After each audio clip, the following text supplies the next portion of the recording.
On today's episode of the Mark Titus Show, we have a college basketball sickos pervert show. It is mid-September. It is not exactly the height of college basketball content, but I'm itching for it, man. I'm a college basketball junkie, as most of you know, and we've been doing some shows that aren't college basketball as of late, and I just got the itch to talk hoop with some guys. So I got Kai McKeon and Matt Cox, who are with the three-man weave. Jim Root, who was on the show a little over a month ago, I want to say. He's the third guy, so he's already been on the show. That went well talking with Jim. I thought I got to get the other two guys in here. In fact, I think I said that to Jim before he left. I was like, we got to get Kai and Matt in here. So we finally did. Kai and Matt joined me. We talked about everything, kind of the usual suspects, to be honest. You know, like it's hard to talk about college basketball these days without talking about realignment and NIL and all that sort of stuff. But these guys have great perspective. They have a great podcast, very informative. If you're into college basketball even a little bit, I highly recommend their stuff because they cover what I don't. They actually do the job that I don't do, which is that they talk to coaches and they crunch the numbers and all that sort of thing. And they're very, very good and very informative. And I very much recommend their show. But yeah, that's what I had on the docket today. Is I wanted to talk some college hoops, scratch that itch for me. And Kai and Matt were kind enough to join me in studio. We had a long conversation about all sorts of topics in the college basketball world. Please enjoy. All right, joining me now are Kai McKeon and Matt Cox, 2/3 of the three-man weave. Those of you that listen to the show religiously and watch the show might remember Jim Root, who came on the show. We had a great conversation with Jim. That was a lot of fun. He is the third member. We kicked Jim out. It's a three-man. I thought about having Jim come back, but then that would be a four-man weave, and I'm angling to just take Jim's job. I want to kick Jim out, and I think like the three of us might have something here.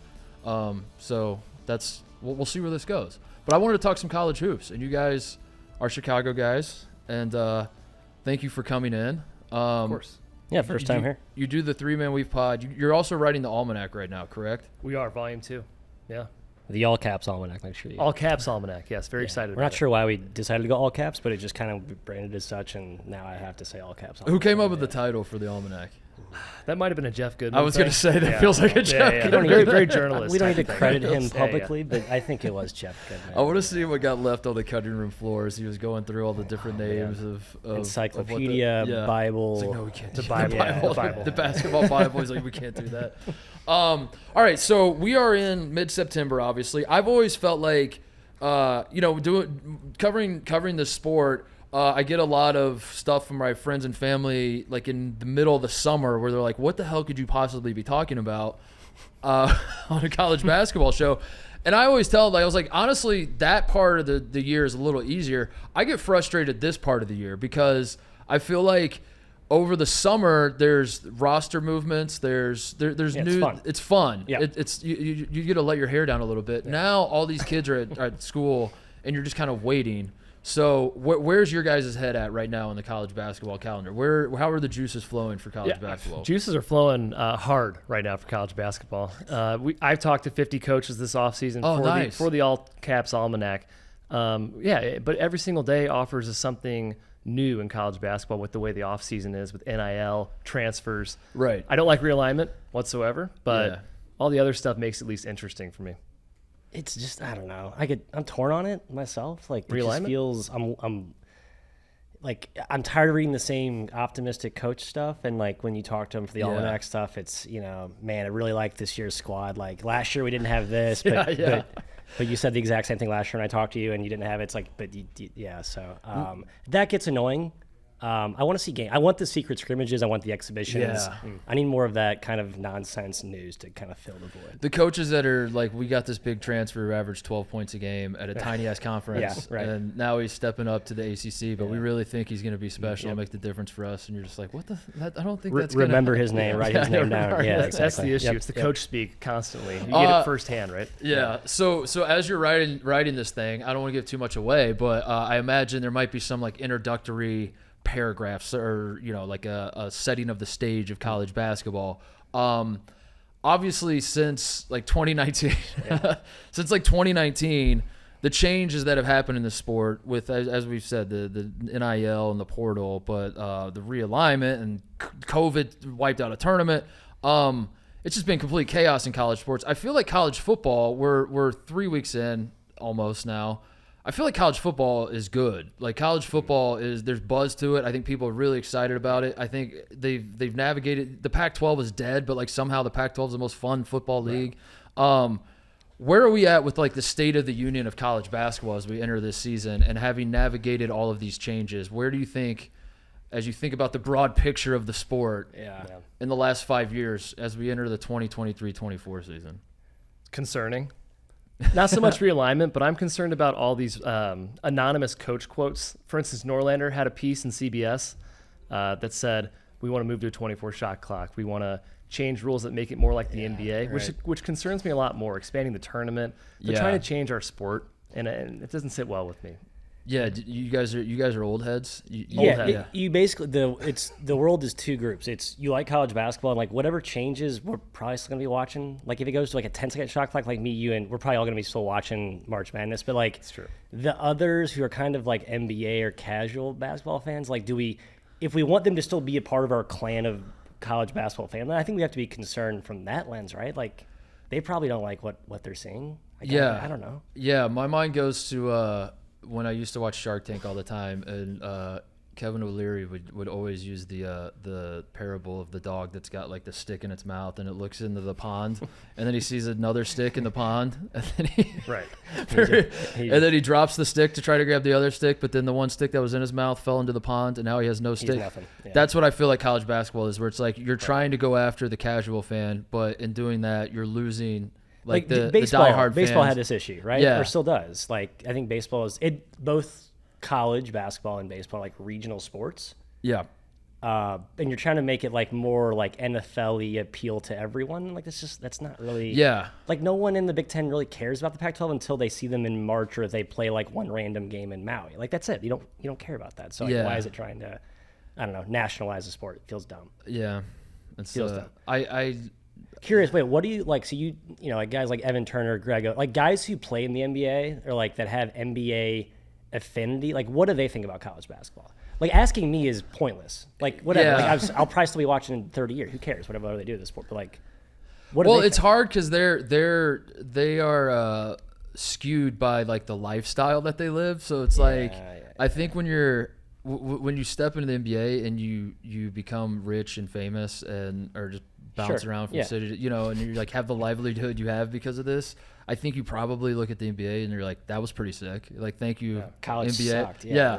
Right. But they don't hate college. I mean, I always find it fascinating that like the guys in the NBA that not every single one, but so many of them do always seem to have an affinity for their college. And like Kevin Durant spent one cup of coffee at Texas, didn't really do. He was great individually. That team, loses in the second round by 1,000 to USC, and he still has this like love for going back to Austin and being around the program and all that sort of thing. And I find that interesting because like Kevin Durant's a great example because he doesn't really seem to have an NBA team. Like he like when he goes in the Hall of Fame, like who's his NBA team? But yeah, it is weird, but I also like hate that this is where we've been as guys who talk about the sport. I hate that like this is kind of like we get excited about it, but we always have this like undercurrent of like, but we're concerned, and it's like all these changes and all this sort of thing. So like where's the optimism? Where do we find the optimism as we enter the season? I mean, NIL and portal's cool, right? Like I know we probably grew up with the 4-year. Like the Lee Melchionis, the guys you grew up watching. The Lee Melchionis, the first name you thought of. That's a tier 4 deep dive reference of a Dookie role player there. But like Kai, like think of our friend group. Like you never talked about Mizzou basketball ever until the portal. It's like, all right, who we getting? Like who flew into campus? What a visit isn't really a visit, but this guy, like it just makes it more NBA in the offseason. Like that's fun. That's I think the only notable change that where people there's probably like the DeCourcy's of the college basketball media head that probably don't like it, but like I think it's a good thing. It is. The portal is fun. NIL stuff is kind of weird because I don't think it's sustainable. I think it's going to come crashing down at some point, and I'm kind of worried it's going to result in like a minor league sort of thing for college sports, and it's not going to be what I know is college basketball, which I just love. I'm not looking for it to change. That's my concern. My biggest concern with all of the changes is that there feels like there's a sense that at some point we're going to be done. And I like had a realization in the last like couple of years where I was like, this is never ending. Like this is, it's not like as conference realignment is happening, you're like, all right, so all these schools go here. Okay. All right, so I guess we're done now. And like you think that there's going to be a day where we step back and you're like, all right, so that's it. I guess this is now college basketball. But it's not that. That day will never come, and there will never be. And so like as you think about like the NIL part of it all, like you said, it becomes a minor league. Like the facade was always there. The facade has been destroyed now, and it's like pretty clearly that these guys are semi-pros, you know. And what stops like the wheels of change from like leading down a path where college basketball does in fact directly compete with the NBA, because you're straight up paying salaries for guys, and you're straight up like there is like the school requirements are thrown out the window, and like and I think that's where it's headed, because this idea that like, okay, so now NIL is a thing, now we can just like wipe our hands and be like, all right, it's done, so the changes are done. I think that's insane, and the changes are never going to stop, and there's probably going to be a point in all of our lives, assuming we live full lives here, that till we die in Santa Barbara. Till we all I don't know, maybe there's a world where there is like a 17-year-old kid who's like a great basketball player, and it's already kind of happened with the G League that they compete against, but there's a world where like the Lakers want to sign like the top high school guy, and so does Kentucky, and they get in a bidding war, and and that sounds insane, but also it sounds less insane as the years roll by here. You know, you're a diehard college hoops fan when you root for every G League guy to suck, which is where I'm at. Like, and like even like Mitchell Robinson, I think he had like a good stint with the Knicks, and I don't really follow the NBA that closely. I'm a pretty siloed person, but like he actually hadn't been that good. Oh, he'd been better off had he gone to stuff like that. Yeah.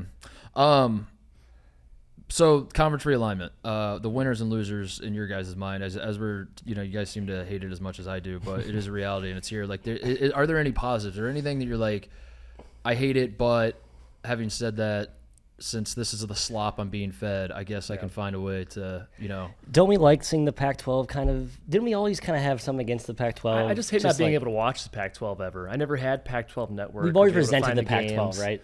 Yeah, but I'm more excited about the Big 12. I am excited about Arizona coming in the Big 12. Houston, that's going to be awesome this season.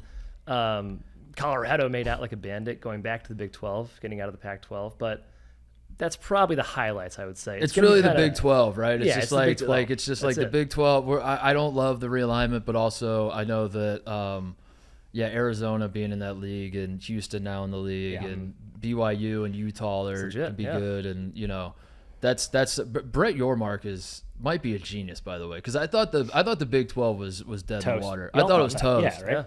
I remember when this guy took over as Big 12 commissioner, and the one bullet point I saw about him was that he was the Rock Nation CEO, and I was like, what? I was like, what? What? They hired who? What's going on? And then like you read his resume a little more, and it's like he worked with NASCAR. He like worked at NASCAR doing something, but then he also worked with Rock Nation. I'm like, who the hell is it? Like, what does the Venn diagram look like of people that are interested in Rock Nation and NASCAR? I was like, what's the Big 12 doing? And then as all the realignment stuff's going on, it did feel like they were just going to be it was like SEC Big 10 arms race, and all the others were going to die. The Big 12 seems to be in a secure spot, and I think his attitude, I think he spoke about this, is to build like a basketball. Not that football doesn't matter; football will always be king. But like, if you do have a basketball conference that has enough big pieces, you'll never be left out, because you can't. The Big 10 and the SEC, if they run their own little shit with the basketball, and then they crown a national champion, you can't in good conscience call your champion a national champion if you're not including Kansas and Arizona, And I thought that was genius. I was like, that's because there was never a world where you can just suddenly snap your fingers and get Michigan and Ohio State interested in coming to the Big 12. But if you could build like a basketball, that's like a way to survive. And I think they're in a good spot. Would you guys agree that like the Big 12 is? Oh, absolutely. How fun was the old Big East, right? With all those college basketball centric schools, and the Big 12 is maybe the second coming of that now. The Big East, that's what I was like. The winners to me are like, if you're an SEC fan or a Big Ten fan, or a Big East fan, because it's kind of looking more like the old Big East in a way, where it obviously is a basketball centric. Like those leagues have identities. Like if you're a Indiana, Ohio State fan, like you feel like you're reaffirming like, oh, this is cool that we're in this league. That's like we're still kind of a brotherhood. Yeah. Like you're laughing at like all the fake camaraderie of conference pride that like the Big 12 has. It's like, you're not really a league. It's just like you basically threw a party and you're gonna basically hold the whatever. Right. What are you mourning the most? What's like the saddest part about all this? I just really feel for the swim teams out there East that have do you? have to travel 24 hours to go to the West Coast, play an away game. I mean, that's insane, right? Yeah, we should have. Every other sport except football and basketball is screwed. Yeah. I mean, we're all losers, I guess, in the grand scheme, but like the biggest losers. Yeah. I don't know. Let's be honest, as college basketball fans here, there's a reason. FBS has 120 teams for football. Yeah, 130, but 130. Thank you. Yeah. Fact check. Do we need 363? Yes, we do. We need the mid-majors, low majors. I know. I was testing. I was testing it. Correct answer. Correct answer. I was testing it. Very Keep good. It coming. We got a new team this year. West Georgia coming in next year. What's the team? West Georgia. West Georgia next season. That's not a real school. What's their mascot? The Wolves. The Wolves. ASUN. What conference? They're in the ASUN. ASUN? ASUN, yeah. West Georgia. That's that next sounds. season, yeah. That sounds like a fake high school, and or a fake college, and like a Madden Netflix, or a Madden, or like a Netflix series. That like Friday Night Lights can't use real schools, so the star players getting recruited by West Georgia. Doesn't sound like a real school. UWG. But they're Division One. How about that? 24-25. Just won this year. Lemoyne, up east. How do you guys take the ACC news? Because my reaction was like, it was just an act of desperation, and I kind of was sad about it, even though they're gonna survive the short term. It's like, oh boy, long term this is really bad. Yeah, tough because the blue blood bellwethers have kind of fallen, not been super strong recently in hoop. You need Duke and UNC just to carry that all the way. Yeah, all the way. And maybe Duke's a football school now too, so maybe you have that. I mean, that's the thing is like the ACC does seem like a lot of the schools kind of realized we got to get our football stuff in order, and I don't think that's a coincidence. I don't think in the snap of I don't think it's a coincidence that NIL happens. And then suddenly you look up and Kansas football is good. And Duke the whole football is good. I don't think that's a coincidence, but it makes me sad because the ACC is, for me historically, I know the Big East has been awesome too, but when I think of the great college late basketball, 90s O's prime time, ACC. That is it. And now I'm like, man, this is not looking great because I think it's pretty clear that the ones that can are going to jump as soon as they can. Right. Cal and Stanford is so weird. So weird. Keeping the name though. ACC. Another loser. The other losers I was thinking of are I'm really sad as all this realignment stuff goes on, and Memphis, just Memphis so badly wants to be in the Big 12. I think. I know. And they just can't make it happen for some reason. They're stuck in the I call it the clip art conference, the American, which looks like they took their logo just right off some stupid Microsoft Word file thing. Which the American, kind of a fun league this year, by the way. Not that people care about it that much, but they don't care. But sell me on it. We care about it. So Memphis, Florida Atlantic is the rivalry that's about to explode. I think it got legs last year in the tournament when FAU won that buzzer beater, and then they get on their huge controversial run. Too, right? Controversial, right? Was it travel? Yeah, maybe it was. Who cares? I'm an FAU all the way in, so I didn't see it.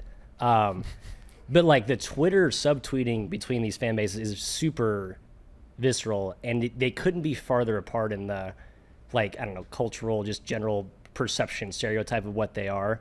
They lose Houston, but I don't know, Houston should be in the Big 12. I'm tired of watching Houston beat Tulane by 50. I want to see Houston actually play real teams. So the American actually has some fun intrigue to it now. Yeah, with a basketball slant to it. You're an FAU believer. Yeah.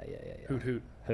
Yeah. Are you also Kai? I'm a believer. I'm not quite on board as he is, but top 15 team. Are they the most polarizing team we think heading into the season? Yeah, I think people are probably sick of you can see how people would be annoyed by I love Dusty, but you can see how people would not like his exceedingly crew cut perfect image. It's this is BS. I don't know, you know what I mean? You can kind of see how people. I mean, I love them all the way through, but yeah, I think they're going to be awesome. Unapologetically. Tony Bennett dealt with that as he was building up Virginia. Yeah, where you're right. he's like the nicest guy in the world, and right. just like and for some reason like just people hate. I mean that might have had more to do with the style of play, but or like the Virginia academic prestige, pretentiousness. I don't know. Yeah, maybe Tony Bennett's just like literally just existing over here in a corner, and everyone's just like, fucking this guy, I hate him. Look at him just standing there, nothing but nice, just making it all about himself. The way he's slapping his players on the ass when they come out of the game. This son of a bitch. God, defense. Where does he get no, I'm excited about FAU moving up too, because it lines up perfectly that they go to the Final Four. And I think like that would be the concern going into this next season, is that if they were playing in Conference USA again, they would fight against like the the people that are like, are they really that good, or are they just in a terrible conference? So now they're gonna have to prove it a little bit more. I also believe in them. I think they are very legit, and I think the comparisons that everyone's going to make and already did immediately to like last year's North Carolina team. I don't think they have merit, because I think FAU was legitimately very good all season last year, whereas North Carolina got hot for a couple weeks. Yeah, they sucked for most of the year. Yeah, and their coach may not be a real coach as well. Like I'm pretty confident Dusty May. So I know you're plugged in with the Indiana contingent, Mark. Too many of my friends, I might even say, are jockeying for the, do I want Woodson to do really well in Indiana? Because I would love to see Dusty May get a phone call next year or 2 summers from now and come back, because he's, those who don't know, from Indiana, Bloomington, Bob Knight assistant or manager under Bob the Knight, whole 9 yards. So. IU fans have gotten so good. This was since Brad Stevens was the coach at the Celtics. They've gotten very good at doing calculus of trying to figure out how much you want a coach to win, because you need if you're someone who wants Woodson out, which I think most Indiana fans are like, he's doing a good job. He's doing a job. He's doing a great job. Yes. Yeah, because that was. Like the national perception of Indiana fans is that they demand too much, and they're irrational and all this. And every Indiana fan I know is like, we literally just want to make the tournament. That's it. Like we're just trying to we're not demanding that we win national championships. We is that too much to ask? We just want to make the fucking tournament, and we have it under Archie. It was a lot to ask under Archie. Yeah. So yeah. Banners on the wall. So I don't think people are trying to run off Woodson, but if you were in the hypothetical, you start doing the math of like, all right, so we want him to lose enough to where they push him out the door. But if you lose too much, it sinks the program. Yeah. And so how good can you be? And we want Dusty May to win enough to where we hire him, but not too much, because if he wins too much, like if he wins a national title at FAU, maybe he sticks around there. Right. They got really good at that with Brad Stevens. They'd watch the Celtics and they'd be like, have we moved on from? I think we moved on from Stevens. It's funny though, because I think I'll Indiana never move on from Stevens. I won't either. I think there's hope he's going to come back to IU. I've moved on from IU, I think, but I will never move on from Brad Stevens coaching basketball. Or just in general. I've broadened my horizons. It was college. It was originally Indiana. Then I got to like just come back to college, Brad, and now I'm just like literally I want to see you on a basketball bench, just whatever that looks like. I don't even care. Go back to the Celtics. I don't care what it is. I just want to see you coach basketball. He's only 46. He's a young guy. I know. Yeah, he'll come back.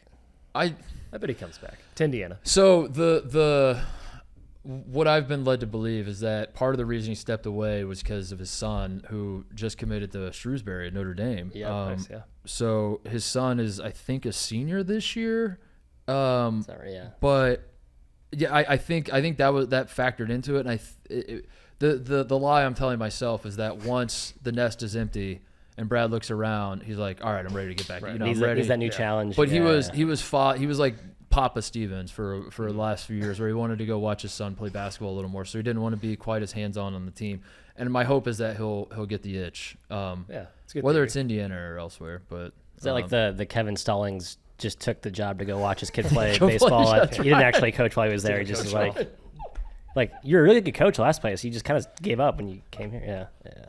What an all-time hire that was. Yeah, that was. Brad Stevens should pick the worst program in the country and try to coach it up into a national title contender. Just for fun. Just for fun. He's got the money. He doesn't need the money. Just try it. I wanted LeBron to do that when he was take over Akron. Well, not coach. I meant like in the NBA. I was after he won with the Cavs. I was like, this dude should just sign 1-year contracts pick out franchises that haven't won titles Just be like, Sacramento, it's your turn. I'm coming, and we're gonna win a title this year. And then when not one, no, yeah, actually just one, just one. one. Yeah, just one. Just one. I'll be leaving after this. Actually, just one. So speaking about coaches, a little bit, like what coaches do we feel like have the one of you? I just brought up Hubert. I think we talked about. Yeah, he's on the list. He's high on the list. What coaches do you feel? Not hot seat. I don't want to do hot seat. Yeah. I want to do pressure, which is different. I'm not sure what the difference is. It's a little less inflammatory if we were to put out a graphic of our list of coaches facing pressure versus coaches on the hot seat. Feels a little different. No, I don't necessarily think it doesn't have to be a coach that's like realistically going to get fired anytime soon, but just like going into the season, who are coaches that you're like they have a huge target on their back right now? So Kenny Payne's like hot seat guy, so we don't have to bash him he's too much. Legitimate hot seat. So Rick Pitino, pressure. I mean, he's not feeling the hot seat at all, but he's being built up. St. John's top 25 love right now. Everyone expects them to be back in the tournament. I don't think it's quite a guarantee, even though I think he's a fantastic coach. He's going to do great. I like this. I didn't think. But I feel pressure, like there's like unanimous conviction that they're going to be like a top 20 team. Right. Like I know he's a great coach. Like but I think there's a little pressure just because the bar's so high. Yeah, roster's okay. Yeah, and it's just like, okay, your best player was Denise Jenkins. Like, okay, people don't know who he is. I don't know. Patino's probably. I had John Calipari, which is like too obvious as well. Yeah, obvious. but too obvious. But it needs to be said. I mean, it's Cal, but the problem with a guy like Cal, a guy like Matt Painter, a guy like I would throw Shock on the list. I would throw like John Shire probably on the list this year for sure. Yeah, he's year two with the guys he has. The problem with some of these guys is it really the season almost doesn't matter. It's just the tournament. Like I think for Painter, it's like Painter could go undefeated entering the tournament, and none of that matters because it's like just fast forward to March, and that's where the pressure is going to be. Tommy Lloyd in the same vein. Tommy Lloyd's the same sort of thing. Like, my former boss Mark Few got the tournament. I guess he's still probably getting some tournament flack because he only won made the big one. game. But like objectively, he's had great tournament success at this point. It's hard to deny that. But yeah, then Lloyd gets embarrassed by Princeton, and it's like, okay, second year you haven't gotten the Sweet 16, maybe. Doesn't it suck to have that? Like that must be so annoying as a coach to have successful regular seasons and then small sample size theater in the tournament. Yeah, you can't get there. Matt Painter had an awesome year. People think he's a horrible coach. It's terrible. It's just a shame. Yeah. How often do you think when Matt Painter is like lying awake at night just staring at the ceiling? Is he thinking about Diakite? Is he thinking about Fairleigh Dickinson? Is he thinking about what's he? When we talked to him at the MAC Player Awards, it was him and Zach Edey there. Yeah, tall man by the way. And it's me and Kai. It's like we should probably go talk to Matt Painter. I don't want to talk to Matt Painter because I know when I walk up to Matt Painter, he's immediately going to think that I want to ask about the FDU thing, or he's just annoyed. And he was actually the coolest guy, but even when we were talking to him and like approaching him, it just felt so like, I know you know that I'm thinking it, but I'm not going to say it. And it's just like this weird unspoken tension, even though it was a really chill conversation. And we all want it to go away. I want it to go away. Even like Indiana fans probably don't want. Like it's just annoying at this point. Yeah, people thought Jay Wright couldn't get it done. Then he got it done, and then Tony Bennett lost 16 seed. Then he was awesome, right? That's how it always works. You suck until you're good, basically. You suck until you don't anymore. That's right. But then also there are some examples of guys who just like never really did get over the hump, and then Fran. Yeah. So never been a Sweet 16 ever. Yeah. I don't know. I don't know where I land on it because I really do just flip flop of like, yeah, it's all random and shit happens and you can't really control it. But because I'm a Big Ten apologist, obviously. So like every March I've become an expert at like, listen, everybody, calm down. The league is good. It's just they're using the wrong basketballs, okay? Yeah. Now you have to understand these tip times for these kids is not, and I'm just like, I'm so good at finding everything to explain why the Big Ten gets so many programs to the national championship game and then loses.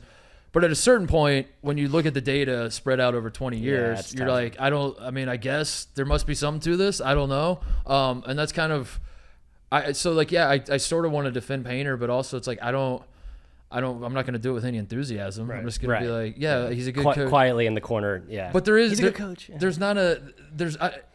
Where Matt Painter sits today, right this second, I'm not sure I've ever seen a bigger divide of a coach who, if you polled fans and asked them how good of a coach he is, that response versus if you polled other coaches and asked them how good of a coach he is. It's like a mile wide gap. Like fans would be like, that guy fucking sucks. Right. And every coach to a man, I don't think there's a coach in the country that's like, oh yeah, Matt Painter, he stinks. Like every single coach is like, oh, that guy's awesome. He's just had some bad luck. And that's really fascinating to me. That'd be a really interesting question, actually, to get a fan opinion versus coach opinion on who's actually a good coach. The Almanac last year, Stackhouse was named the best X's and O's coach in the SEC. Oh, wow, really? And I don't think prior to last season anybody would say, fan base-wise, that he was a good coach at Vanderbilt. But coaches think he's awesome. Yeah. It's kind of interesting little experiment there. Yeah, it is weird. Do you guys, so like going into the year, what do we think about Purdue? Awesome. Yeah, I know. I do. I think so too. Like, how much does recent history factor into like how you're trying to figure out how this season's going to play out for Purdue? Yeah, it sucks because it's just they could be awesome out of the gate as they were last year, but like no one will care until March, right? Yeah. Like that's the ultimate. Like, if you're a Painter, like maybe you throw 6 games in the Big Ten. You know, maybe you play like a couple of like random like high upside freshmen. Like, oh, maybe this guy could help us in March when like we're down 6 to Fairleigh Dickinson again. Like maybe you just kind of tinker with treat like a petri dish thing, be like the under the radar team, so the target's not as bright on your back as March Madness. This is one of my excuses I do make for Big Ten teams is that they care too much about the Big Ten title. Yeah. They care too much about the. People are lobbying for tournament expansion. Big Ten teams, Mark. Should we even play the tournament? Question. Yeah. What purpose does March Madness? Yeah. Big Ten and then the Big Ten tournament, they will like kill themselves trying to like. That's why Izzo's so good. Is because Izzo's the one coach that every single year, no matter what roster you give him, he's like, yeah, I would like to win the Big Ten. I would be cool to win the Big Ten tournament. I don't really. We have one goal, and it's to go to Final Four and win a national championship. Which is why I think Purdue's going to win the Big Ten this year. Especially, I think Michigan State. I think the one time they play is at Mackey. I think they only play once this year, Michigan State and Purdue. But Izzo's gotten so good at that, and all the other coaches like, and Painter is just like an old school Indiana. He's like from Indiana and like is an old school Big Ten head that I think that like winning the Big Ten matters too much to him. Yeah. So I actually I don't know if you were I don't know if you were joking, Matt, but I think I agree with you that would actually be smart of Purdue to like tinker with lineups and like throw out some. Just like not necessarily lose on purpose, but like let's not feed Zach Edey every single possession and play him 38 minutes a game. And like, we know you can get 40 and 20. That's established, right? Yeah. Let's take a game and try to like grow these young guards we have and like put them in spots that make them a little uncomfortable. So that way, when the tournament comes around and Fairleigh Dickinson's pressuring them a little bit, they're not shitting down their leg. Let's get a little bit of that going. How do you guys feel about Kentucky? I think they're sneaky not good. Oh no, they got like what 5 top 15 players, but I don't like this. I know I'm just as guilty as Kai here. I'm just a subscriber to they're too young theory. Their saviors are Antonio Reeves, Illinois State guy, and Trey Mitchell, who is just not that good of a player. Have you watched this film on the rookies, Mark? I haven't gotten into the tape yet. I have watched a little film. I haven't seen much of the tape. People saying it's down class are correct if those guys are the top guys. I watched the McDonald's game and I was less than impressed with just the whole, not just the Kentucky guys, like the whole class of freshmen. I was like, like Collier to me was like that guy should be like the 10th best recruit in a given class. He should not be the number one guy. But I am admittedly I'm a sucker for Kentucky every single year. I'm a sucker. You're on for them again? I don't. It's scaring the shit out of me because I don't think they're going to be national title good, but I think if they can, I think Oscar leaving is going to be awesome for them. I think I kind of agree with that. I do. I think if DJ Wagner and Robert Dillingham just don't hate each other, which is a big ask. It's a tall order. It's a tall order. I don't know, as the season goes on, I don't know. I do like Justin Edwards. They are going to be very young. I don't think, but I think like they're in a good spot where like Cal is his stock has never been lower, and he can actually the they don't believe in us stuff might actually work with Kentucky. And right. But every single person I talk to about Kentucky is like, you made the same faces you two made. They're hurt too, though, right? It's like Bradshaw's hurt. Bradshaw's banged up. Onyenso's hurt. And it's not good. Pretty thin. Cal's like, what was the year? Was it the COVID year? Like, There's been a couple of years where I feel like they've kind of been underrated weirdly. Like they had COVID year for sure. Like they were good that year. Really good. I think they were like only 25th in Chem Pop. I was like, this is a really good team. Like the Hagens team with Maxey. I mean, Maxey quickly maybe they go to the Final Four that year in Calipari's. So I think the delusion I'm selling myself in Kentucky is you get Oscar out of the paint. It's like Oscar is. I like Oscar a lot as a human being. I think he's a good basketball player, but he became a liability for Kentucky and was just like clogging up fucking everything. And I think if they can just in a funny way, I think I've made this point on the show before, but the knock on Cal forever was that he would just roll the balls out and let guys play. Yeah.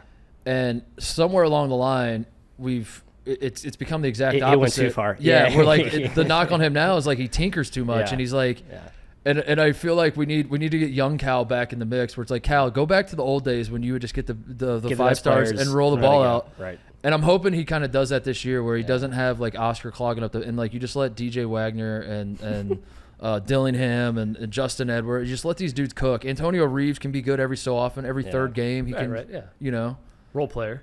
Yeah, third guy. He gets hot one night and he's, and then like the next game everyone's like keen on him and I don't know. The SEC is just really good. The SEC is going to be very good. It's awesome. Coaches are awesome too. Like 5 years ago, you probably thought your coach, and he pick an SEC program, and like now it's like, crap, our coach is like not even top 10 in this conference right now. Like it's just, Buzz Williams. I guess, Rick Barnes always gets the brunt of NCAA tournament, slander, but I mean, you'd probably like to have Rick Barnes as your coach. I mean, they've been good, really good every year for a while now. So I think Tennessee fans like Barnes, but also, but don't like him. But don't once a year. That's a weird. That's a weird dynamic for sure. Because, you don't. He's. I mean, Bruce Pearl was there obviously before that, but like Barnes delivers. Like I think if I was them, I think you have to just love Rick Barnes. I think you have to see the bigger picture, which is like the journey you go on throughout the entire season of watching like good basketball every single night in and night out is worth the heartbreak at the end. You're nationally relevant in basketball, which is an SEC school, especially like a football-focused SEC school. Like if you're asking for more than that and you're not Kentucky, like what are you doing? As long as every so often Tennessee makes a Sweet 16, I think you got to be. You should be. Thanks, especially if the football program's good. Now, if the football program at Tennessee stinks, which it doesn't right now, then you got to toss Rick and get somebody. Then you're like, I need something to excite me. And there's more pressure on basketball. But as long as the football program's fine, I think they just want a distraction in the winter. So what conference? What conference are we the highest on? What do you anticipate you'll be watching the most of this season? I'm always kind of a Big 12 guy. I just kind of enjoy it the most. And it's always the best teams, top to bottom, I feel, in the conference. Houston's addition makes it even better for me. Mm-hmm. I'm a Big 12 guy at heart. Big East. I think it's the right answer this year. Big East is cool. Like, I think the Big 12 sometimes can get, we love Chicago's Big East team. Yeah, has Demon Fever call you? Here, Mark. I can see the playing possessed banners all across the barstool, the swag here. Quick question. Where does DePaul have like 12 campuses? Because I feel like 12. Everywhere I'm in this city, only 9 have been found by humans, but where is DePaul? Like where? Lincoln Park. It's actually an awesome area. Like it is a good area. If you're like, because I thought there was another maybe it's I'm like in the Brooklyn of Chicago. Okay, like right in the heart, and they have a really cool on campus. They played the CIT there 3 years ago, and me and Jim went to like two of the. Cool. It's like the tournament where they have like the best of 3 is like the title. It's actually a cool format. And me and Jim went to like a full like tailgating thing. I was like, this is what DePaul basketball should be. And until like you're as good as like Xavier or I don't know, insert top of the totem pole, just sell out that small gym. Yeah. But then they built this whole Wintrust thing, and so people have to go to that, but people hate getting to it. And so DePaul is just kind of one of those programs where it consistently does the wrong thing. It somehow doesn't make any sense that they're not better, but it also makes perfect sense. If you actually dig into what's going on, you're like, oh, never mind. This actually completely and there's a checks very out. big Venn diagram middle of Bears fans, and so I think there's just tugs at the wrong. I think I'm Big East too. I think I might be Big East too because I think the Big 12 will. All the advanced metrics will say the Big 12 is the best, but I think with Pitino in the Big East, and I think with Cooley and Georgetown, like in the Providence part of it all, I think that just and Marquette's going to be national title good. UConn's going to be national title good. I mean, Creighton's going to be very good, right? Yeah, I think Creighton is maybe the Don't say best team. of the teams in the Big East. Yeah, I think Creighton's the Final Four team. Really? Yeah, I do. He loves Stephen Ashworth. Heard it here first. State guy. Yeah, Stephen Ashworth. Whoa. Okay. Well, let's talk about this because when Nembhard transferred, I was like, oh, that's a kick in the dick for these Creighton fans because they're gonna be good. Because I thought like. I keep pointing to that as like the transfer that kind of broke me with transfers because I was like, this Creighton team was good enough last year to win a national championship. Why is he not coming back? Just run it back. Let's go. Let's unfinished business. And then he transferred, and I was like, oh no. And Kaluma to Kansas State. Right. Like, just stay together. Just everybody stay together. No, he's bad. I mean, Kyle Brenner's awesome. Ashworth, I've never seen him miss a shot. I think he's like 95% when I watch him play, except for against Mizzou. He was like stone cold, which was great. Which was awesome. Which was great for Mizzou. Yeah. Yeah, you guys are all Mizzou guys, right? He's Indiana. Jim and I are Mizzou. I'm the two-headed fraud. The kind of Duke raised because of my dad was a fan, but then went to Indiana. Oh, okay. So I kind of root for both, and it's really stupid. Yeah. He's the worst type of fan. Right. That's what he is. But what it does is it cannibalizes both fandoms. So actually, I'm not really a fan of either at this point. It's just like I guess I like both at this point. Yeah. No, Creighton's good. That's all I have to say on that. Ashworth, you're high on Ashworth. They got Alexander's back, Shireman, headband. I love Shireman. XXL undersleeve or undershirt. Yeah, he's good.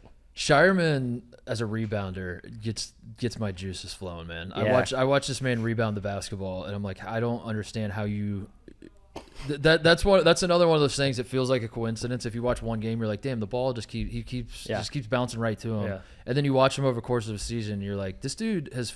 I don't know. It's like Dennis fucking Rodman, the way he can read he has more where the ball rebounds bounces. than Kalk. He averaged 2 more rebounds a game than Kalk, who's like 7'5" or whatever. Yeah, it's insane. Is he the closest guy we have to Larry Bird currently in college basketball? Just from great question.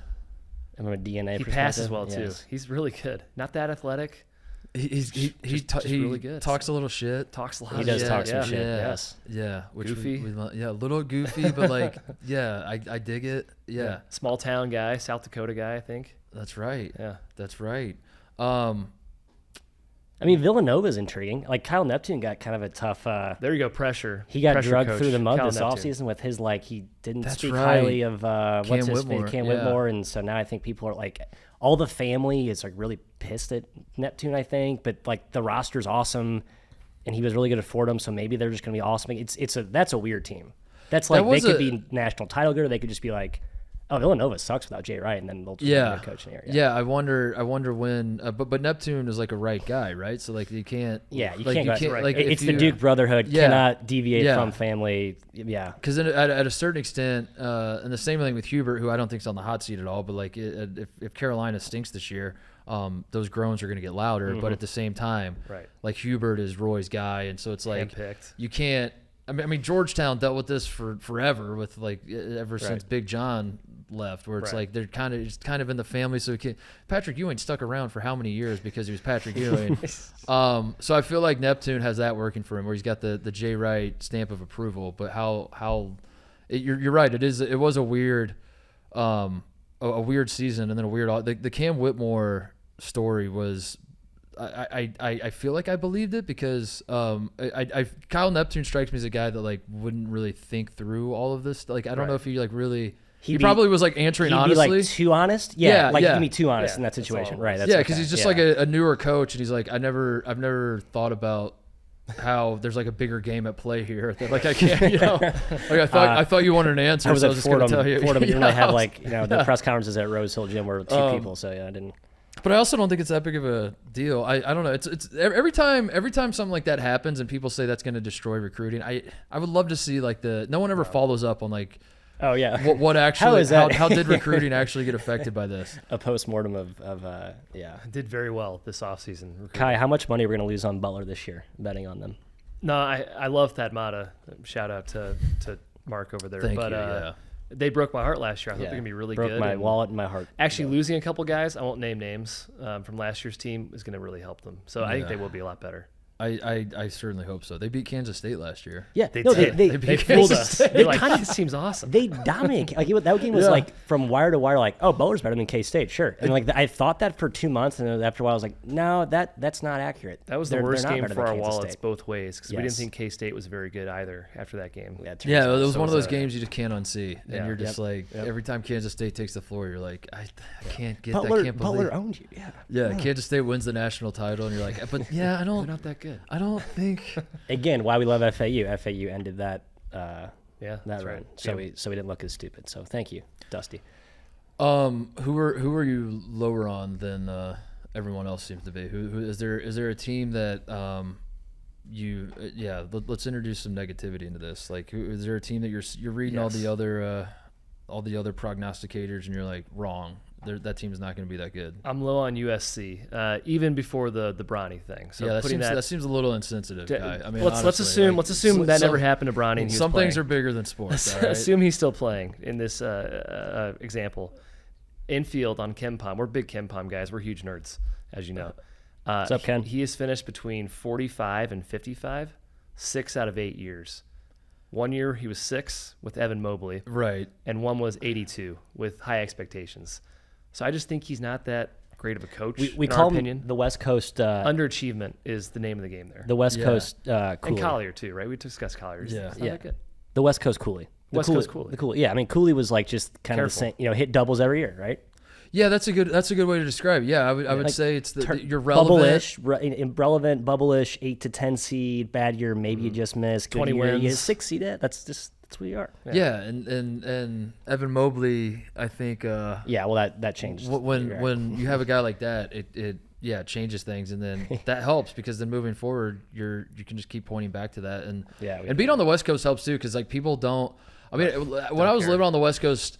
A lot of the schools and programs and fan bases get frustrated because of the East Coast bias, but no one ever talks about like the pros of East Coast bias, which is like you can stink on the West Coast and no one will notice. Right. The bad parts, obviously, if you want respect, it's a little harder to earn it. But like you can really, not that USC stinks, but you can afford to have down years and afford to slip up here and there, and no one notices or cares.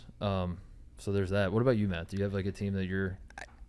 I looked at Wisconsin is a team that feels foolish to be low. Like they're always just Wisconsin, right? Like it's the most death taxes Wisconsin being good at basketball type thing. But man, they stunk last year, and I know they added a couple of cool pieces, but I don't know. I kind of think Chucky Hepburn just stinks, and that team just may not be very good. I don't know. I'm just kind of out on Wisconsin. They're gonna be awesome. So they won't be bad. They can't be bad. They're immune to being bad, but they will not be good. So there's a middle ground in that gray area. That's where. So they're going to be Wisconsin. That's what we. But they're getting hyped because they bring everybody back, and it's Didn't Wisconsin. they beat Marquette last year? Am I wrong? I think I was there. Yeah, it was a fluke at game. the Brewer Stadium. It was a fluke game. You're right. They got hurt. They had a lot of injuries last year. They did. I know. I'm conveniently ignoring some key context in my analysis here. Right. I do still stubbornly believe Wisconsin will be like maybe not even a top 10 Big Ten team because the Big Ten's really, really good again. But that's like shocking to think that there's a reality where like you could not finish in the top 10 in the Big Ten and just like and still be a good team. And still be a good team. Yeah. Right. Yeah. But that's with first of all, how big the conference is, but then also the imbalanced schedules, and then also how deep it is, and all that. That's been thrown out the way. I've had to explain that to so many Big Ten fans that I know that are just like, why do we fucking suck? Like mostly Ohio State people that are just like, we're like 12th in the Big Ten right now, and I'm like, honestly, I don't think I don't think that really means anything because like we're 2 games back in first place, Right. Like the Big Ten's a complete mess. I think. I think there's a world where the expansion actually brings it full circle to where I was talking to my dad about it, where I was like, I think my dad's a purist, so he wants he double round robin, right? The round when that left, he was like, none of this matters anymore. Yeah, the Big Ten, the imbalanced schedule, none of the Big Ten championship doesn't matter anymore. But if you get to a point where there's so many teams that you only play every team once, and you just switch every year as to who's home and who's I like that. If it gets to like more of a football schedule, it's like you play every team in the conference once because there's 20-something teams in the conference. I think we work ourselves back in full circle to where like a regular season conference title is the most important thing in the world to these people. You just gave me nightmares of the leaders versus legends returning. Oh no! Yeah, right. Yeah, I'm pretty out on division segments within like you can't chop just another conference. You can't chop right exactly. You just can't do chop another it. conference. Yeah, Yeah. just do the conference. Yeah. I was gonna say expansion. That's a sneaky downside is you lose a lot of the round robins. Like Big 12 had a perfect schedule. Yeah. And now you're gonna lose that. You're gonna have a Big 10 situation where you play some teams twice, some teams once, and it affects a lot of stuff. It's unfortunate. Well, that's the thing is I think you look at like a Big 12 and you say, all right, well, we're adding all these programs that are good at like even Cincinnati and UCF are good basketball programs, and you're like, well, now you take a zoom out look at the Big 12 and you're like, damn, every program in this conference is good at basketball. Mm-hmm. Someone's going to finish last, and someone's going to finish last 2 or 3 years in a row, and then maybe 4 years, and then like at some point the good basketball program is going to be a stinker basketball program, and like this idea that that Arizona is Arizona fans are used to winning their league, and Kansas fans are used to winning their league, and you know the same is true of UCLA coming to the Big Ten, and I'm going to find that fascinating in 5-10 years, whatever, like the expectations and all of that get adjusted, and what that does for how we view these programs, because the Big 12 the last few years has prided itself on like every single one of our teams is NCAA tournament worthy. I think on paper that could be the case, but there's like the bigger you get, there's inevitably going to be like 4 teams. There's gonna be one or two teams that stink. Exactly. Yeah. Right. And so I think you sell yourself on like the best case scenario, which is like all these teams are juggernauts. But even like the Big East in its heyday, when it got bloated, you're like, all right, there's still some some dead weight here. That's what. Sorry, TJ with Rutgers, but they're good now. It happens. So, they're good now. Yeah, the past is the past. That was something that Jared Grasso, Brian's coach, said this offseason. Yeah. He said next like 5 years or so, you're going to see some extreme results for programs that usually stay within the same range, with teams trying to move up conferences and teams getting new conferences and not being able to keep up, especially with transfer portal and NIL, stuff like that. So you're going to see some extreme stuff like that. And I agree, if like Cincinnati starts to finish last every single year in the Big 12, it sucks, because they were a once proud program that might be thought of differently in 5 or 6 years. That's kind of the risk that comes with joining a bigger conference, and I guess that's like I think you're Cincinnati. You're like, this is awesome. This is gonna be great for us. We're in the Big 12 now, and it's like, yeah, but now you have to play Kansas and then Arizona. Now that's your new life, and Cincinnati has historically been a pretty good program, so I don't necessarily think you're gonna have a problem with it, but I won't be surprised if they do, and that's good. I'm very fascinated to see how all that shakes out. Can I throw one team at you that so Kentucky, I already said I'm higher on than everyone else, and when I say everyone else, I mean I have not found another soul outside of Lexington, Kentucky that's like, oh yeah, I think this Kentucky team is better than what people are saying. It's just me, and it's just me based off of like I love a Croatian kid that I've never even seen play basketball. I just saw it right, and I'm like, sign me up. Yeah, sign me up. Kristaps Porzingis in Lexington, Kentucky. It's happening. Another island that I'm on, and this is going to get me in trouble, so I want to fully flesh out my thought. UConn, I think I'm a little lower on, and when I say that, I don't think that UConn's going to be bad. I think I have my problem with UConn is that I think I love Jordan Hawkins and Andre Jackson and Sonogo so much that it's hard for me to comprehend a world where you lose those 3 guys and you're going to start the season ranked like 7th. Yeah. I would put them more like 15 to 20 range. I kind of agree. There's a little unknown, a little too much unknown for me. All right, that makes me feel better. But and you ask UConn fans though, they're better than last year, which doesn't make. Yeah. Hurley himself said Andre Jackson was the most important player in his team last year, and he's just so unique. And Sonogo, Big East Player of the Year, and I think Klingon's going to rock, but. No, they're all very good. And Tristan Newton, who I shit on a lot throughout last year, became very, very good. Yeah, he's good. He became very good. But like those 3 dudes were their team. I mean, that was the heart of the team. Those were the guys that that the coaches were going nuts over. And I think they're going to be very talented. And I won't be surprised if they are in the mix for a title. But Cam Spencer, I heard, just transferred back to Rutgers, so he's back at Rutgers. So they lost him.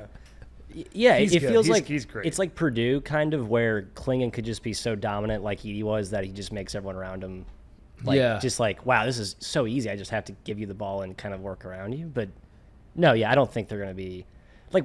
There was a world where we said Dan Hurley was kind of a bad coach. Like, that world was not bad coach, 3 years ago, just not like here, right? So you don't have 40 minutes of Sonogo and Klingon now. Yeah. You have 40 minutes of Klingon and yeah. Samson Johnson, or someone else like that. That's right? a great point. That part of the strength of the part of the reason you love Klingon is that he was coming off the bench and playing against awesome.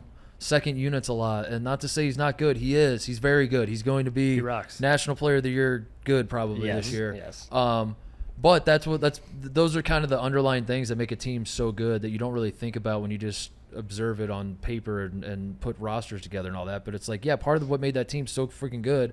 How many teams brought Donovan Klingon off the bench? Like a guy like that they get to bring off just one. As it turns out, hold on, is that true? Let me. You got Ken Palmstead for that? So UConn is going to be fascinating to me because and they're also I think it's real to have the pressure of being the defending national champions. I think having that target on your back all season is going to be something too. We talked to Sam Vecini, who obviously is like he knows every intricacy of every playbook out there, and he was waxing poetic about how incredibly complex UConn's sets were. So like now everyone's seen it, and that's kind of why they weren't as good in the second part of the conference here. It's like everyone's like, oh, okay, so we can scout against that. They're not as they're still dominant, but not as invincible. So you could see that also catching up to them. Also, the sets are good. You know what makes the sets look even better is Andre Jackson. When Jordan Hawkins is coming off the pin down and rising above a guy and splashing a three in his mouth. Cam Spencer's a great basketball player. He's not Jordan Hawkins. And what's that gonna look like when you're running the sets you're running for Hawkins, and Cam Spencer's like not quite that guy.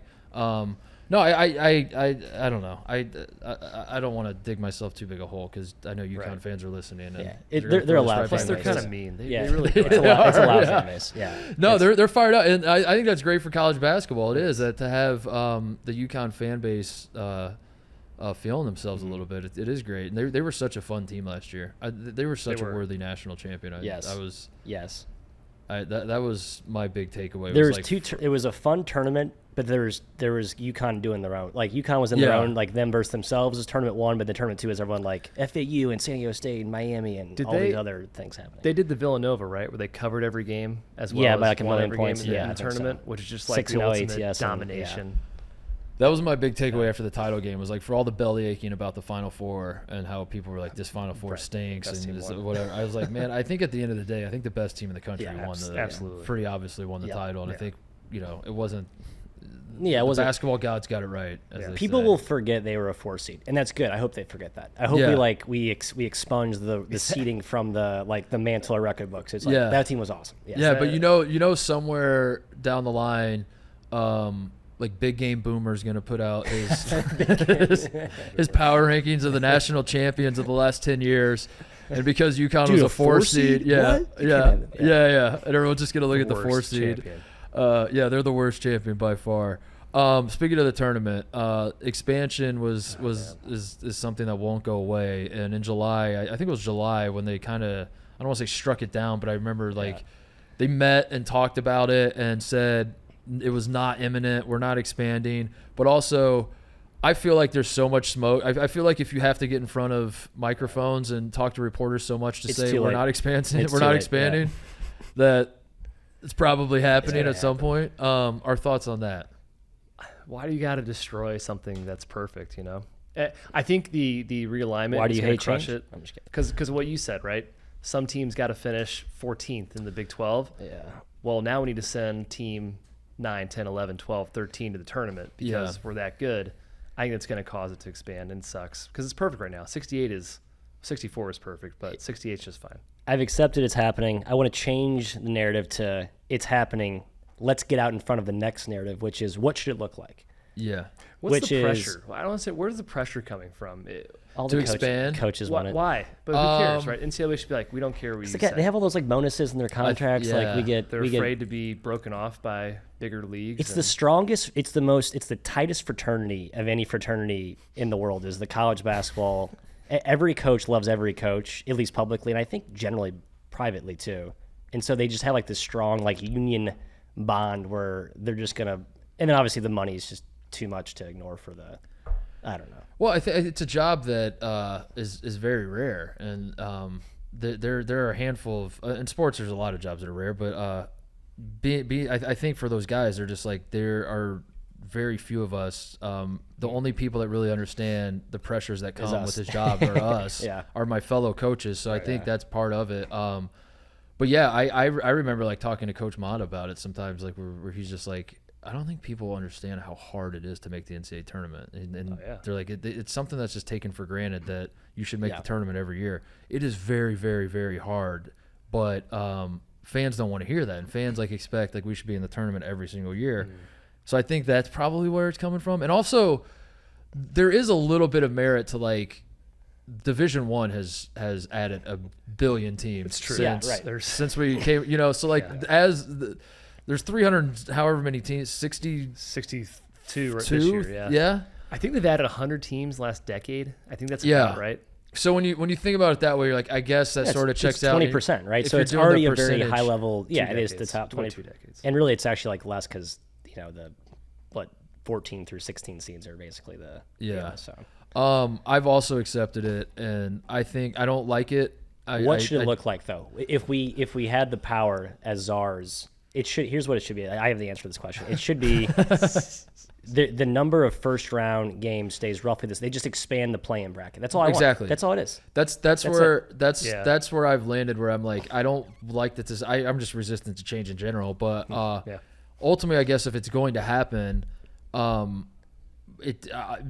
could just not watch until the Thursday. Right. Make Jim Boeheim, make Andy Enfield, who are like the bubble, Bobby Hurley. Make those guys win like 2 or 3 games before they ruin our tournament. Don't let them ruin the tournament from the first day. Right. That's what we need. That's one more barrier. I was talking to Brandon Walker about it, and he was like, the tournament is perfect with 64. 64 is perfect. And I said, Brandon, there's 68 right now. I was like, there's not. I was like, we're up with that.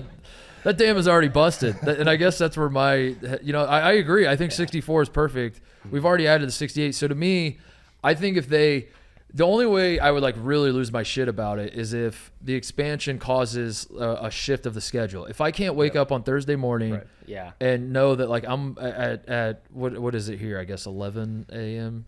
Central. Is that when the first game tips off? So March Madness on Pacific time, not to go on a tangent here. Awesome.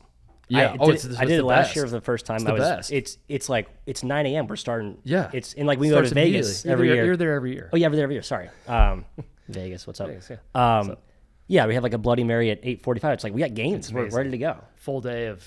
And then the games end at like a reasonable hour instead of like. All right. Yeah. Exactly. Sleep that night. Yeah. In Vegas. So if they do expansion and it's just you keep 2 nights of play-ins, which I think you could do. I think you could do like. Yeah. You're basically going from 4 playing games to 16. What would end up happening is the Tuesday would just be so you have 2 days of 8 games, which sounds like a lot, but if you start them at like any other NCAA tournament day is, where it's just you have like a noon. So you have a full slate Tuesday. So Monday's off. Let's talk this out. I think you keep Dayton as one site. I think you need a West Coast, not fully West Coast, but a more Western site for the playing games. I do love Dayton. It needs to be a kind of a cool, I don't know, nostalgic venue of sorts. Dayton really has like a good. But there needs, because like one of the legitimate gripes I think of like teams that have to do the play-in is Vegas. You play in the play-in game in Dayton, and then you got to like fly to fucking San Diego and play turnaround. That's a like quick turnaround. Yeah, exactly. So I think there needs to be like a Western. Is it Vegas? It's got to be Vegas. Just Vegas. Yeah. Maui. Or Maui. That doesn't, but I like this solve the travel problem. I like this though, but you're really punished. Like it's sort of like, all right, coaches, you wanted the expansion. Okay, cool. You didn't make the top 64. You're in kind of the outer fringe. You're still bitching about it, right? Yeah, I should have been top 64. Okay, so go to Maui or go to Vegas and play, and then we'll have you play 24 hours later. Like you really stack the deck against those outer teams. Are the power teams coaches going to be angry though? 'Cause I think you have to include the regular season champions for every single league if you're going to expand the tournament. So I think so. The MAC team should get which I'm okay with champ and their conference. I like that. Champ. I love that. But I don't know if the powers that be will accept that. Then they want to expand it for them, Yeah, because then I love that too on the surface, but then I think about it more, and I'm like, all right, so then the conference tournaments, what do we do about that? What does that mean? I've always been out on conference tournaments. Yeah, what does that mean for the conference tournaments? Still auto bid for conference tournament winner, and then I guess auto bid for regular season. 2 auto bids. Does college basketball need like a mid-season something like Adam Silver's trying to get But no one cares about it, right? Like, does anyone care No about one the cares NBA? about that. The mid-season stuff? Well, because there's no good games. There needs to be something. It's hard to organically make people care. The non-conference is like there's a lot of cool. A small handful of cool marquee matchups, but like it's so few and far between, and like 85% of these MTEs are just like Toledo against UMKC or something. Yeah, and it's just like what do we? I remember talking to Todd Kowalczyk this summer, and he's like, "Man, I'll be honest with you, the MTEs, like, some are good. Majority of the time, they're a complete disaster." He said they lost because they lost to, like, I mean, Toledo was really good this year, right? They beat UAB. Like, wow, Toledo's so fun. And then they lost to UMKC, and he's like, we played on 10'4" rims. We got there. The ref showed up late.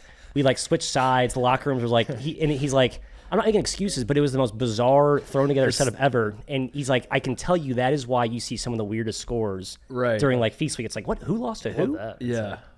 Yeah, so, I mean, maybe the gimmicky part's fun, but I don't know. I'd rather just see good games. Well, going to Maui was that way too. I mean, Maui's incredible, and the basketball is like top notch, but it is just like a bizarre thing to just be in paradise, and then you step into this gym that's just like a fucking Thunderdome of basketball, and then you step out and it's just like the ocean's right. It is paradise, and I'm like, man, if I was playing in this thing, I don't know how. Yeah, what a weird like dynamic. I remember the first year I went, Michigan State lost their opening game to Virginia Tech, I believe. This was 2019. Yeah, the Cassius team. They might have been number 1 in the country. Yeah. Right. They lose their opening game to Virginia Tech, and I was staying at the same hotel as Michigan State, and Izzo did not let his guys get in the pool or in the ocean. So I'm like sitting there just like smashing Mai Tais, like floating in the pool. And the whole there's like 3 or 4 Michigan State players that are like sitting cross-legged like by the pool. And it's like they're just like like they just want to like just want to put their finger in the pool and they're not allowed in. And I don't know, that whole scene cracked me up. But yeah, I don't want it to expand, but I think like what I've been trying to tell everybody is like, listen, if you're someone that just wants to wake up on Thursday and you just want it to carry on Thursday, then just ignore the other two. That if they create a situation where it's like I can just ignore the Tuesday and Wednesday play-in games and there's just 16 play-in games, and I wake up on Thursday morning and there's 64 teams left, and away we go. I guess at the end of the day, like as a basketball consumer, I'm not going to care that much, but it is stupid. And like I said earlier, it's less about like expanding to 96 and it's more about like, I know you're not done with it. I know that there's another coming. Same with the realignment stuff. So I'll let you do this, but damn it, promise you're done. You got to promise you're done. All right, we promise. But they're never done. A couple other things I want to throw at you real quick. Trilly Donovan. Explain to me what this is. Are you him? 3-man weave super fan. Are you Trilly? Oh yeah, are you, Mark? I am, and that's what I wanted to bring you guys here to talk about. Trillion Donovan? I'm Trillion Donovan. What is this guy good for? Do we think it's a guy? Do we think that this is good for college basketball? What's going on? How did this happen? Like from your guys' point of view? Like, can we quickly toot our own horn here, real quick? The best part of my year to date was when Trilly DM'd us. Yeah, he had like a tweet. It's like, hey, who's give me some college basketball podcast recommendations. And he's like, hey, just want to let you guys know that yours was highly recommended. So I'm gonna listen to an episode today. That was good praise, high praise. I was floored. I mean, because all this guy did was predict the future for 2 straight months. I mean, like the biggest was he's 100% on a coaching staff. Yeah, has to. Yeah, of some school, and people obviously the Caleb Love bomb was the coolest. I think that was like not going to Michigan. Yeah, like he's not going. Everyone's like, what are you talking? And Caleb Love like quote tweets him, and that was his biggest mic drop. I knew he was real after his breadth of network though is impressive. Like he's talking about Pacific teams and teams on the East Coast and Midwest, and there's no limit to him. He's very good. Wild. Maybe it's not one guy. I'm very good at. He's very good at it. I mean, he's doing a. I want him to be someone that isn't that known. Like he can't possibly be a nobody. Like you don't have those connections if you're a nobody. But like Nolan Smith. Nolan Smith would be incredible. Nolan Smith. For those who have no idea what we're talking about, there is a Twitter account that like popped out of the ether, going by the name Trilly Donovan, a play obviously on Billy Donovan, and he just like started tweeting college basketball scoops and is like batting. He's batting 1,000 right now. Yeah, like he's hitting everything he's saying is happening, and people are losing their minds about who this guy is. I think I've landed on it's not one guy. It is like multiple guys. It's a team. It's just like a team. It's just like Has to be 7 or 8 guys that it's like Dane Fife, and like his team of Dane Fife is his team. But now he has a website. Not to plug other people's work, but now he has a website and he's interviewing coaches, like his assistant coaches. Oh yeah, he's like the breakdown. So he's giving away his identity to some people. He's got voice modulation. Yeah, he's doing podcasts. He's like Trilly Donovan here. The voice has been distorted for this interview. Yeah. No, when I forget what story it was, but there was a stretch in the summer where I was getting a lot of DMs asking if I was Trilly Donovan, and I didn't say a word because I was like, this is cool that people think that I could be this guy. I was like, I'm the worst scooper in the history of college basketball scoops. I'm so fucking bad at it. The only scoops I ever have are John Rothstein personal life scoops. I scoop, which are big scoops. Big milestone in John Rothstein's life. Otherwise, my scoops are terrible. Kyle, we had one with Miles Bridges, some like Michigan State fan. Oh yeah, that's cool. Was like, his buddy was roommates with him. Hey, just so you know, I'm a big fan of your podcast. Just so you know, my buddy's roommating with Miles Bridges, and he's coming back. He's like, you can drop it on the pod. I was like, cool. I guess we're scoop guys now. So we dropped it, and we felt really cool. And we got made fun of a ton, and then he was true, and we could have just easily just made it up and guessed right. You know what I mean? Like, yeah. Big J journos hate Trilly Donovan though. Hate him. They're swiping. Oh, their yeah, absolutely. They're angry. Yeah. But poor Goodman. That's the game. Like, Goodman's like, there's ethics to this, damn it. You have to, what? Goodman's like, there are rules to this game. We're like, Jeff, I've seen what you've done for a scoop, man. Like, what are you talking about? Oh yeah. Man, it's a tough. Yeah. Not my business. No. The scoop life, not for me. The 2 scoops that I got. That one, I got a scoop that Steve Alford was getting fired by UCLA, which I think a lot of people saw coming anyway. But I got the scoop that it was like, it was done this morning. You can tweet it out. It's done. Oh. And then it was that night. It was the UCLA people had met that night. They had the meeting and they were like, we're going to announce it in the morning. And when they got out of the meeting, someone was like, FYI, they just got out of the meeting. They're firing Alford. And because I'm not a scoops guy, I was like, let me confirm this, and the way I confirm it is by looking on Twitter if anybody and then I searched, I was like, no one else is saying this. I was like, well, this can't be true because no one else, and I was like, right, that's do all these, because I have the scoop, like, I'm like, I'm a fucking idiot. Do all these meetings end with just so we're all on the same page, this does not leave this conversation? Right. They have to, right? Then like, who's always there's always one rat. I stared at my phone. I was in bed. I remember I was like lying in bed and I'm just like staring at my phone like, do I tweet this? Like, I was like, how do I word it in case it's not true? Like, what's my out? Alarm emoji, breaking. Invention. And then I ultimately didn't, and then I woke up and like everyone had it. And everyone's like, Steve Alford's fired. And I was like, God damn it, I should have done it. What does Rothstein use? Well-embedded moles? Well-embedded moles. That's a good... That's a good... Taking the onus off how do you guys in general handle it when someone's just like sliding in the DMs with eyes emojis? We don't get them that much. Use it to our advantage in the betting market. Yeah, you just bet. You just keep it... Hush. We're more invested betting, I would say, than our own public reputation. So it's like, I'll just go bet on this. Right? Yeah. What's the point of scoops, dude? Brother, you're preaching to the choir, right? Here. You're preaching to the choir. This is. I have to be the first one to let everybody know. This is. If you want me to play the hits, I'll play the hits, and I'll go on my Woj rant that I do quarterly on this podcast. No, I don't get it. I'm very anti-scoops, but I also say that as a guy that's like ultimately probably just jealous that I don't. I don't get the scoops. Tate and I scooped the Michigan State game was postponed because of COVID a couple years ago, when it was the year like everyone was playing, but you're still like testing like crazy, and then like we'll throw 4 players out there and pull a guy off the street to and we'll play it. And Michigan State had driven to Ann Arbor to play, and the night before, we got the scoop that they weren't going to play the game, and then we were just like, yeah, Michigan. It was like the game of the weekend. It was like going to be on CBS or something, and we're like, yeah, the Michigan State game's not happening tomorrow. It's going to be called off. And it was just crickets. Like nobody was like we were just like the boy who cried wolf. Everyone's like yeah, these guys don't know what the fuck sure. These guys are journalists. And then Goodman, like 12 hours later, is like breaking. Source tells it. I was like, I'm the source, Jeff. It was me. I'm the source. It's like people that wrote like first on every single YouTube video or commentary thread. Yeah. In Reddit. The most annoying scoop move to me is the guy that doesn't have the scoop. Yeah, like kind of what I just said with Goodman, but does the move where you like quote tweet someone else's scoop and you're like, yep, confirmed it. Confirmed. Yes, this is indeed what happened. That's right. Yep, even with like the Aaron Rodgers thing, like it was like Sal Palantonio has the picture of him on the cart, and then like subtweets like Diana Rossini had it first or something. It's like, well, this like this vortex loop of patting each other on the back for like what we're all big circle.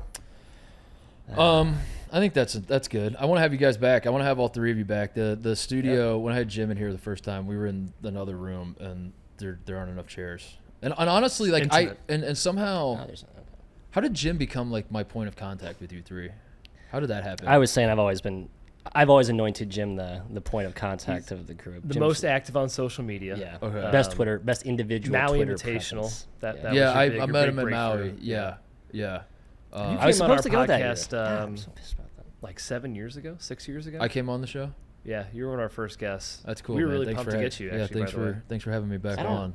That's cool. Oh yeah, because we like appreciate it, guys. Appreciate you having me back on. All those. Well, I must have killed it. You followed. It was a slight upgrade from. I think we had Stephen Howard, the guest before. That was the weirdest. One of the first guests, which no one knows. Everyone was like, "Who's Stephen Howard?" It's like a guy who played like in DePaul legend Stephen Howard. Yeah, so Chicago locals will probably know who that is. But all right. Well, thanks for doing this, Kai and Matt. You guys, I genuinely, I said this to Jim when he was on the show. You guys, I think do have the best college basketball show, and it is the show that I recommend to people that and Trilly agrees. So that's important. Yeah. It's the show I do. People are like Titus. Sometimes I like listen to what you have to say about college basketball, but I always find that you don't really say much. You just kind of fucking like do you not jack around and don't really like. You don't see the Reddit debates every month. There's a best college basketball podcast, and it's just like. 3 and Weave for information, Titus and Tate for good content and humor. It's just the same responses repeated. It's like maybe they're both good. Just listen to both. Yeah, if you like it, find room for us both. But no, I send a lot of I send a lot of people your way, and hopefully we did a little more today. But we'll have you back on during the season when there's actually something to talk about. I appreciate you guys coming in September, and the content drought that is college basketball. But I've been doing too many shows where I need to get back to the lifeblood. I needed to just talk to some hoop. You guys. I keep saying I'm going to be done, but I want to make sure I get this in. You guys said you're nerds. You guys can both hoop. Appreciate that. Used to be able to hoop. Can I rephrase you there? You guys don't do a good enough job of all three of you can. Like you don't do a good enough job of like you play up the nerd stuff too much. I think my advice is like every so often you just got to sprinkle in like a video. Like you do because you do that every so often, I guess, but you need to do it more, I guess. You need to just like every so often just like do what like Rico Bosco does here at Barstool, where he has a feud with John Rostin because John can't shoot a basketball, and you're just is that true? And you just like start a feud. Oh yeah, I think I've seen that. Yeah, does it shockingly bad? I think it might be different for you. Not to, we're prolonging, I guess, but people know you played basketball in college. But do you get like a sense of like little blood rush when you tweet a picture of you shooting a basketball? You're like, letting you know I can still play. Of course. It's a good feeling. Of course, that's what I'm saying. You guys play up the nerd stuff too much. I mean, you should, but also just you just need to remind people every so often. You just need to be like, we're not like those other dorks, all right? We are dorks, cool. But we're not like we're the cool nerds. Yeah, cool nerds. We're not like those other nerds. We're fun nerds. All right, guys, appreciate it. Kai, Matt, 3-Man Weave. Go check out their stuff, and we'll have them back in when we get the new studio open. We'll have you guys back in. Be awesome. All right, thank you to Kai and Matt. Before we get out of here, I have some quick shout-outs. Number one, I want to shout out the Brownsburg High School football Fighting Bulldogs, your number one ranked in the state of Indiana football team, TJ. Wow. My alma mater, this is the second year in a row we've been ranked number one in the polls. Last year, we got upset in the state tournament. And it was very sad. I think last year's team was a lot better than this year's team, but we just beat the shit out of our rivals, Avon, 53-30. We beat them on Friday. Last year we hung 60 on those sons of bitches. We hung 53 on them this year. We are the number 1 team in the state. And I'm fired up about it because I now live close enough to theoretically drive back home and watch these boys take state. I think the state championship is the week of Thanksgiving. I think it's going to be the Friday. I think that Thanksgiving week, I think the Friday is the state championship, and I think like Saturday is like Ohio State, Michigan. So that could be I'm already thinking state championship. I'm already booking my hotel down in Indianapolis for the state championship, TJ. The Dogs are number 1. I'm honestly jealous that you have that sort of environment to your high school sports, because my high school was so non-caring about football that 2 years after I graduated, they had to combine school teams with our rival high school because they didn't have enough guys. Oh no. Yeah. Yeah, that would be. So West Windsor Plainsboro North and South played together as one West Windsor Plainsboro team. That would be a nightmare. I wouldn't. So like all these dudes that were rivals are now on the same team. North South Day meant nothing. I don't like that. I don't think I hide it. I'm into high school sports. It's cool. I was most spirited in high school, so I understand the school spirit. We were just like so fucking bad that there was nothing mattered. I fluctuate back and forth on how weird that is that I still care. Yeah. I'm a little self-aware about it. I'm like, this is stupid that I care. I don't care that much. I should say, like, I'm not. I don't lose sleep over it. I don't.